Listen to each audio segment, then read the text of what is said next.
be a great help.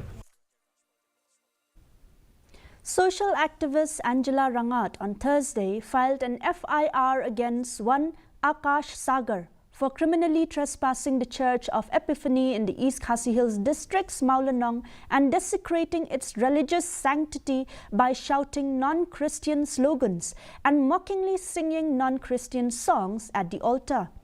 In the FIR filed at Lightumkra police station, Rangat pointed out that she came across videos on Facebook and Instagram by Sagar, where he is seen desecrating the religious sanctity of the church in a planned manner.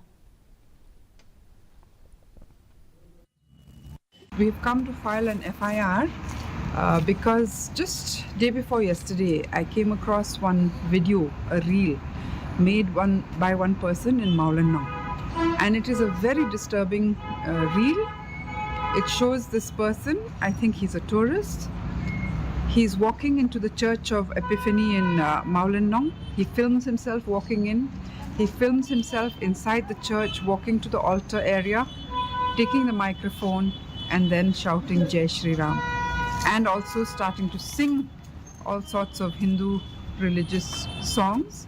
And this was a premeditated criminal act.